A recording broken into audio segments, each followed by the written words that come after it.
To say that it was a struggle to write the opening line of script for this video would be a massive understatement, as it took many attempts. I felt that words would only ruin the introduction, so I decided to leave them out. Today I shall be flying on one of the world's most iconic, famous, and honestly, the world's most over-the-top business class product. Yes, you heard me correctly. Today I will be living a childhood dream of flying in Emirates' business class product on an Airbus A380 on the upper deck from my second favourite city in Asia, Hong Kong, to the Thai capital of Bangkok. Emirates is one of the most well-known airlines around the world, consisting of 133 destinations in 85 countries, with their main base being in Dubai. This Middle Eastern carrier has made a name for itself by having some of the most lavish and extravagant products one could be offered on board a flight and on the ground. Emirates uses Terminal 1 here at Hong Kong, like most airlines.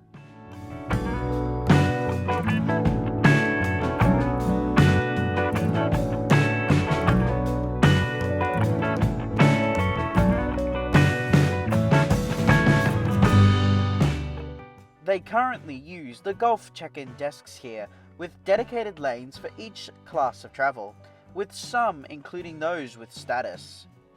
I, of course, used the business class lane, which was towards the end of the counters and was surprisingly void of passengers.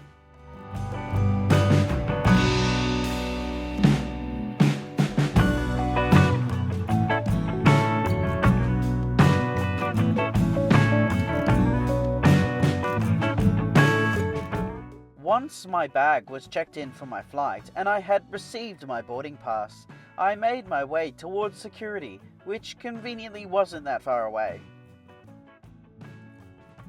Prior to security, there is a very extensive shopping precinct with food and retail outlets. My recommendation is to wait until after you clear security to buy anything, as some of the things could be seized by security.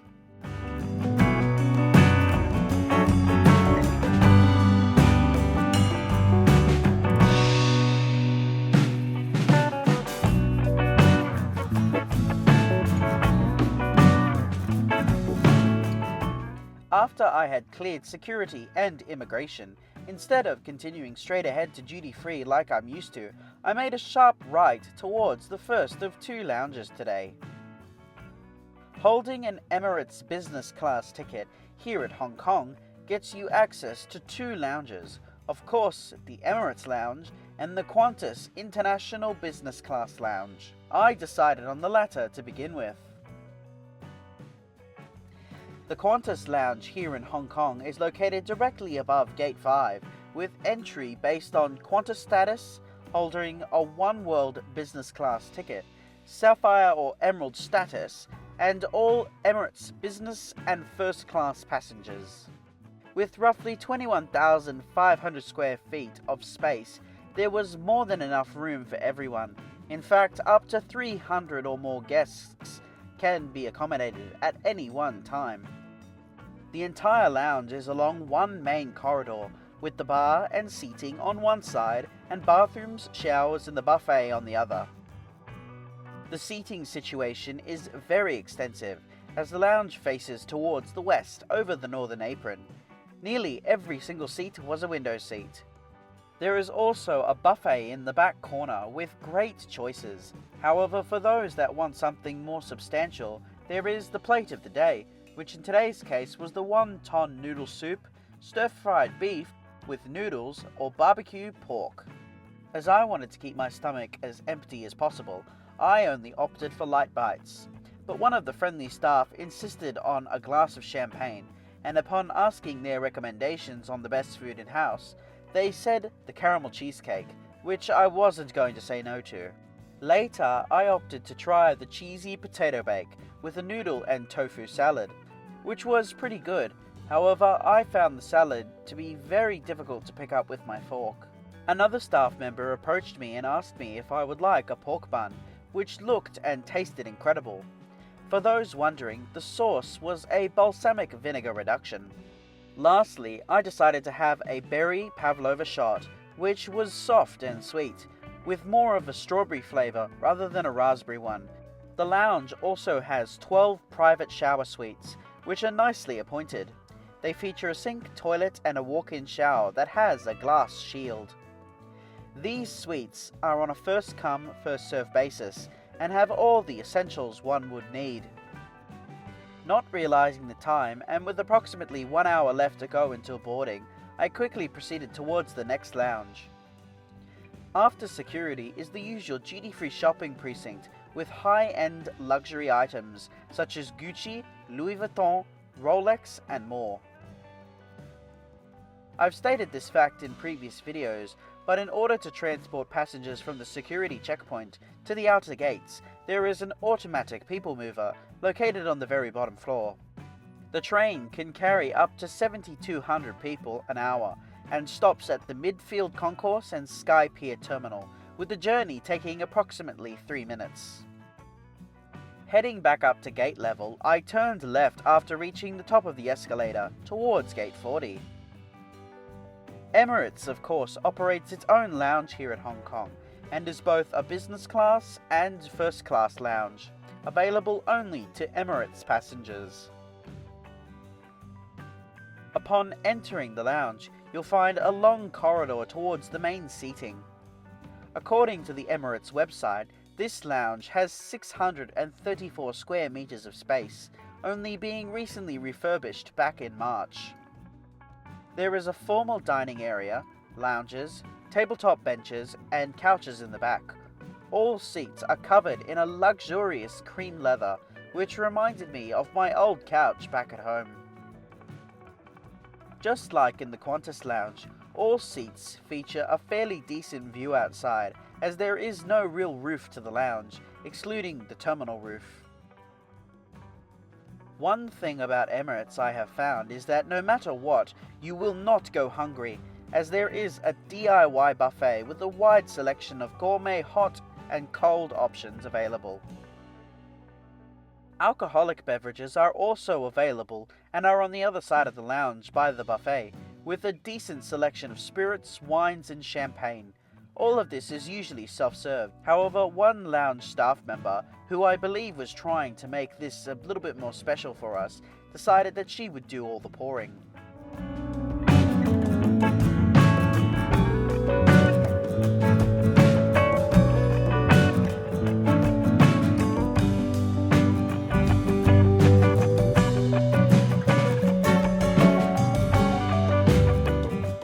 As I couldn't make a decision, the staff were more than happy to recommend me a few items to try. Starting off, I was recommended to try the mushroom soup with warm nuts and another glass of champagne.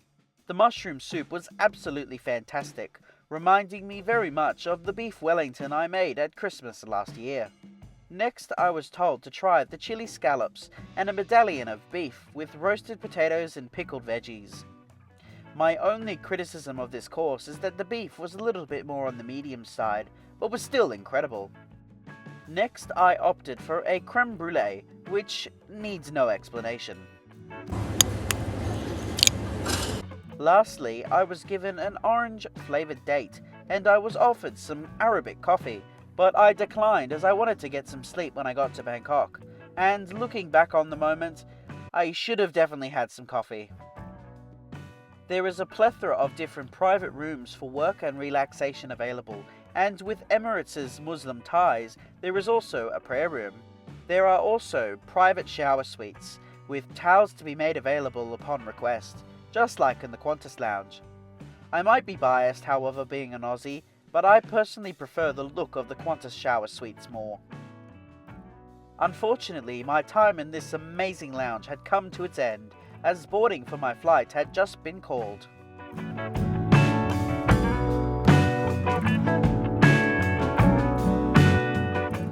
Walking to the gate from the lounge took only a matter of minutes and was very easy to find.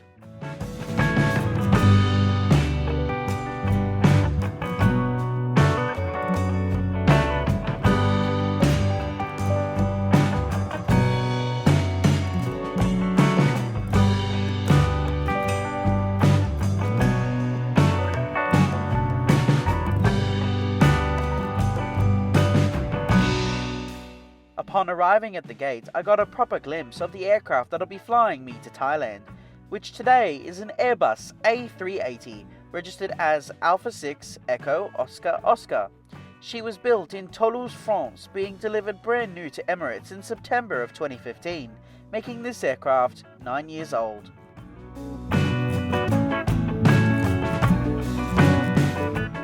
Boarding today commenced on time at Gate 62. Emirates' A380s have 4 different configurations, depending on the route and frequency.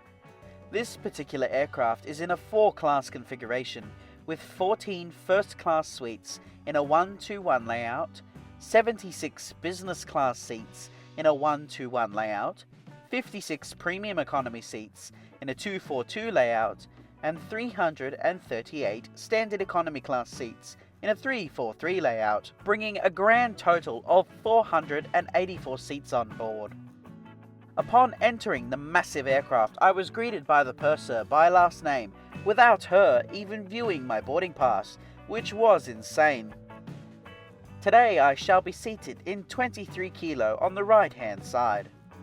The business class seat, if you could call it a seat, has 48 inches of pitch and 18.5 inches of width, with the whole seat converting into a 79-inch bed.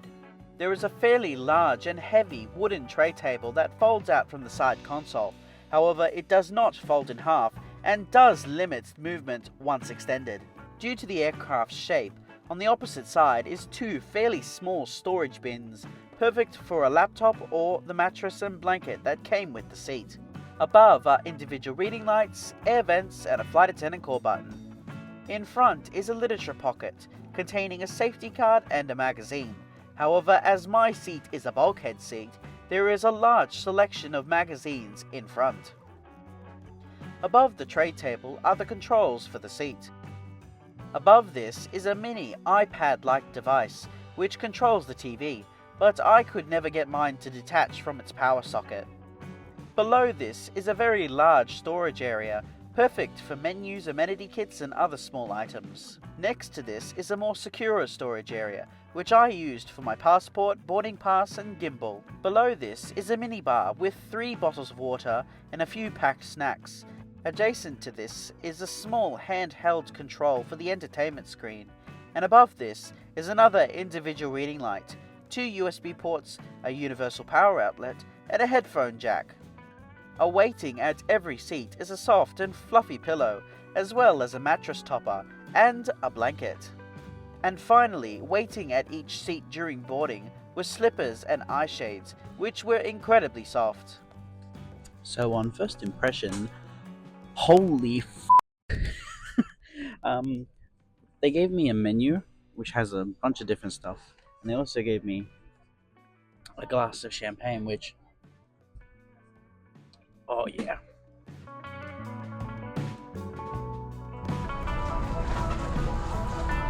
أهلا ومرحبا بكم على رحلة طيران الإمارات. ربما لن تجدوا هذا الفيديو مسليا أو مشوقا، إلا أنه بالتأكيد قيم ويستحق بطريقة طبيعية. تذكروا دائما بأن Soon we commenced our pushback from gate 62, 9 minutes ahead of our scheduled departure time.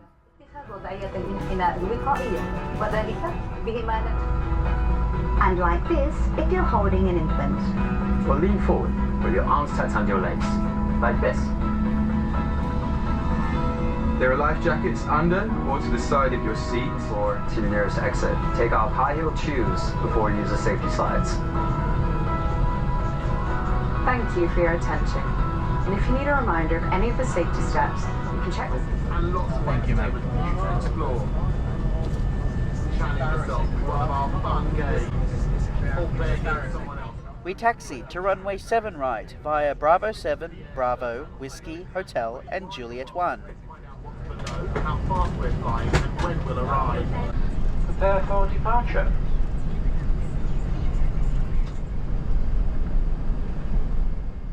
Now please enjoy this unedited takeoff.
Once airborne, we spun around to the right over the South China Sea, setting up a southwesterly course for Bangkok.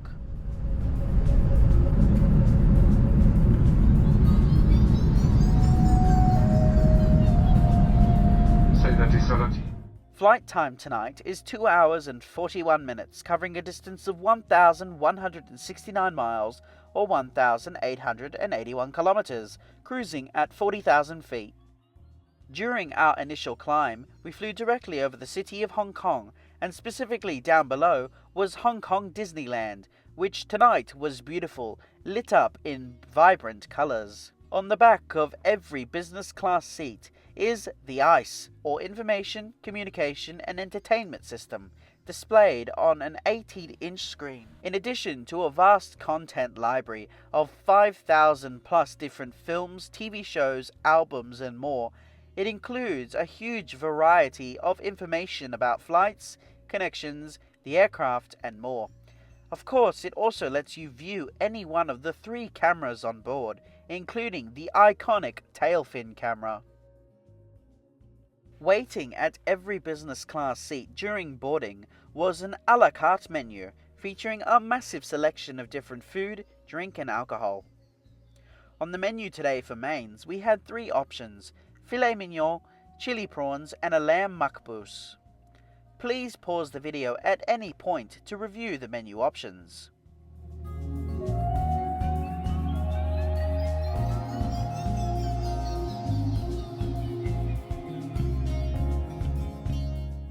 Once the seatbelt sign was extinguished, the cabin crew sprung into action, commencing the in-flight service, and for starters I was given a plate of warm nuts, which consisted of cashews, macadamia nuts, pistachios and almonds, as well as a Bloody Mary. For dinner I asked for the filet mignon. This was served with a grilled chicken and noodle salad. The beef came with a side of broccolini, potato grain and a delicious mustard sauce.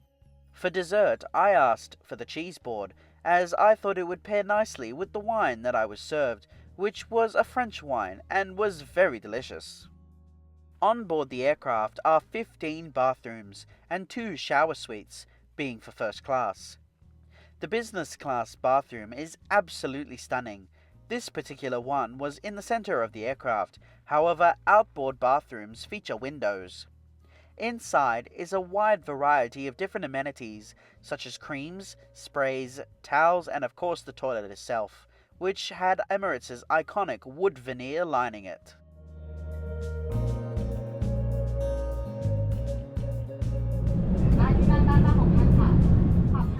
Soon we commenced our descent into Bangkok. Due to the lateness of the day, hardly anything was visible outside up until we passed below 10,000 feet. You might be wondering why I basically captured hardly any of the onboard experience. Well, at the point of boarding, I had 4 glasses of wine in my stomach, which was quite a lot for me, and then having an additional 3 over the course of 40 minutes whilst in the air, I was very much drunk, which put me to sleep in the upright position. I later awoke whilst on descent in the bed mode. Apparently, one of the crew members had converted the seat into a bed, which I slept through, and I got a fairly decent hour-long nap. It also didn't help that my body was telling me that it was nearly 3 a.m. However, I managed to have a quick look around the bar.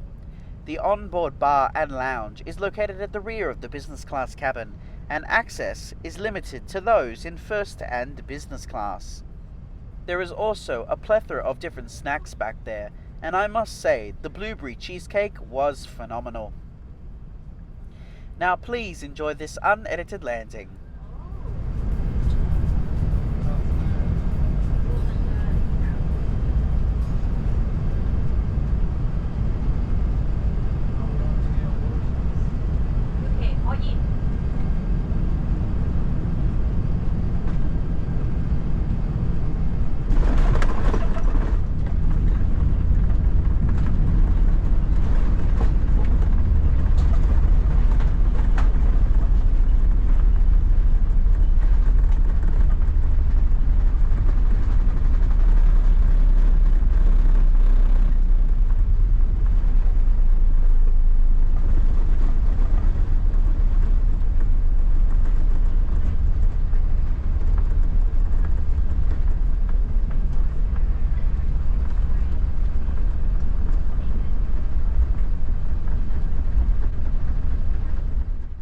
After landing, we taxied back to the terminal via Foxtrot 7, Foxtrot, Echo 16, Echo, Delta 7, Golf and Tango 13.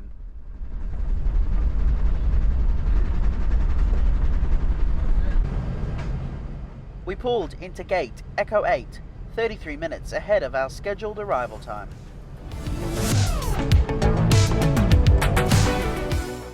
Stepping off the aircraft and into the Bangkok airport terminal, not knowing the colossal shit show that was about to take place, I thanked and shook the hand of the flight attendant who looked after me, wishing him all the best in his career and life. What an experience this was, despite the fact I was drunk. This entire flight, from check-in to stepping off the aircraft, is one flight that I am very unlikely to forget. Let's start from the beginning. The check-in experience was flawless, taking less than 2 minutes to complete. The Qantas Lounge in Hong Kong is honestly one of the best Qantas lounges I have ever visited, and it blows all the other Qantas lounges out of the water with its beautifully designed space and relaxing atmosphere.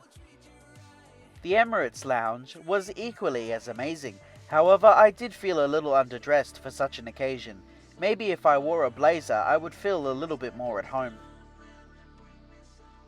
On board, the seat was fantastic. It was extremely comfy and made me feel like $1,000,000. Now, the crew can either make or break a flight, and in this case they definitely delivered, always referring to me as Mr. Mortimer, which felt so bizarre. Now the food. The steak was cooked to perfection. It was tender and a perfect medium rare. My only criticism is that there was maybe a little bit too much sauce. So would I recommend you to give this product a go? For less than $500? Absolutely. This was my first time flying Emirates, and I was blown away, and I cannot wait to give them another try. Perhaps in first. Only time will tell. Thank you so much for watching this video. I hope you enjoyed it. Please like, comment, and subscribe. Make sure to check out the other videos I have on my YouTube channel. And also, I now have a Discord server. Feel free to join. Link at the top of the description. And don't forget to ring that notification bell if you enjoy my content. And if you want to see more, I post my videos every Friday at 8 PM Sydney time. And I hope to see you again in the next one. See you later!